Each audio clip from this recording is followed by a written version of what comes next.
नमस्कार। बाहुबली प्रथम तीर्थंकर ऋषभ देव के पुत्र थे। अपने बड़े भाई भरत चक्रवर्ती से युद्ध के बाद वो मुनि बन गए। उन्होंने 1 साल तक कार्योत्सर्ग मुद्रा में ध्यान किया, जिससे उनके शरीर पर बेलें चढ़ गईं। 1 साल के कठोर तप के बाद उन्हें केवल ज्ञान की प्राप्ति हुई और वह केवली कहलाए। अंत में उन्हें मोक्ष की प्राप्ति हुई और वे जीवन और मरण के चक्र से मुक्त हो गए। गोमटेश्वर प्रतिमा के कारण बाहुबली को गोमटेश भी कहा जाता है। ये मूर्ति श्रवणबेलगोला, कर्नाटक, भारत में स्थित है और इसकी ऊंचाई है 57 फीट। इसका निर्माण साल 181 में गंगा मंत्री और सेनापति चामुंडराय ने करवाया था।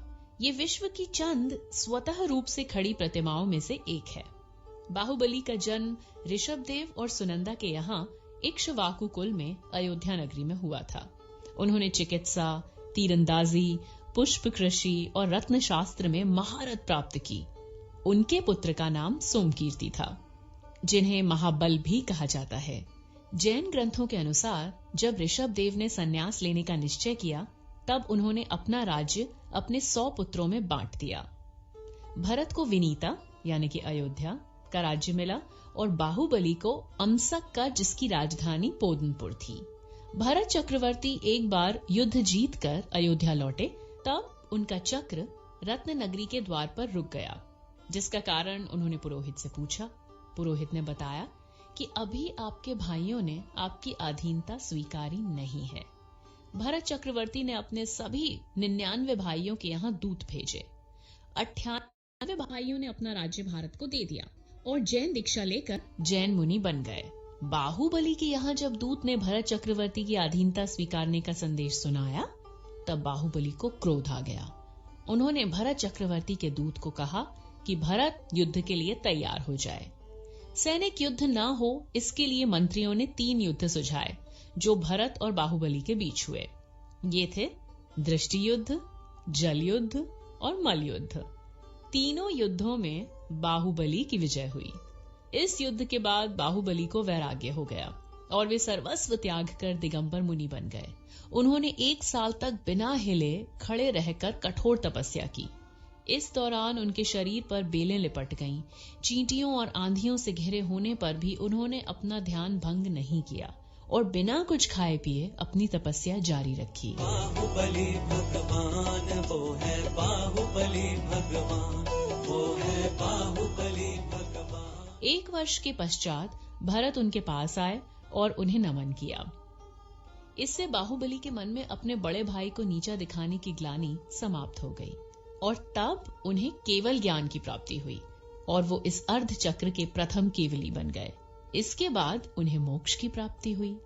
आदि पुराण के अनुसार बाहुबली इस युग के प्रथम कामदेव थे। इस ग्रंथ की रचना आचार्य जिनसेन ने 9वीं शताब्दी में संस्कृत भाषा में की थी। ये ग्रंथ भगवान ऋषभ देव के 10 पर्यायों तथा उनके पुत्र भरत और बाहुबली के जीवन का वर्णन करता है। कर्नाटक में बाहुबली की 5 अखंड स्टैच्यूज हैं, जो 20 फुट से ज्यादा ऊंची हैं। ग्रेनाइट के विशाल अखंड शिला से तराशी बाहुबली की प्रतिमा बैंगलोर से 148 किलोमीटर की दूरी पर स्थित श्रवणबेलगोला में है। इसका कंस्ट्रक्शन गंगा वंश के मंत्री और सेनापति चामुंडराय ने वर्ष 981 में करवाया था। 57 फुट ऊंची ये प्रतिमा विश्व की चंद स्वतः खड़ी प्रतिमाओं में से एक है। 25 किलोमीटर की दूरी से भी इस प्रतिमा के दर्शन हो जाते हैं और श्रवणबेलगोला जैनियों का एक मुख्य तीर्थ स्थल है। हर 12 साल के अंतराल पर इस प्रतिमा का अभिषेक किया जाता है, जिसे महामस्तक का अभिषेक नामक त्योहार के रूप में मनाया जाता है।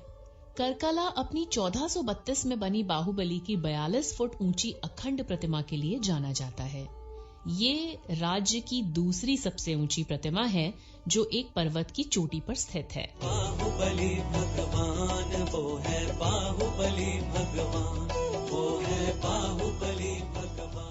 इसका प्रथम अभिषेक 13 फरवरी 1432 में विजयनगर के जागीरदार और भैर रस वंशज वीर पंड्या भैर रस वोडियार द्वारा हुआ था। धर्म स्थल में बाहुबली की 39 फुट ऊंची प्रतिमा एक 13 फुट ऊंची वेदी पर विराजमान है। इसका कुल वजन 175 टन है। वर्नूर कर्नाटक में गुरुपुर नदी के किनारे बसा एक छोटा शहर है। 1604 में श्रीमन अजील ने यहाँ बाहुबली की एक 39 फीट ऊंची प्रतिमा का निर्माण करवाया था। ये प्रतिमा 250 किलोमीटर में स्थित तीनों विशाल प्रतिमाओं में से सबसे छोटी है। इसकी रचना भी श्रवण बेलगोला की प्रतिमा की ही तरह है।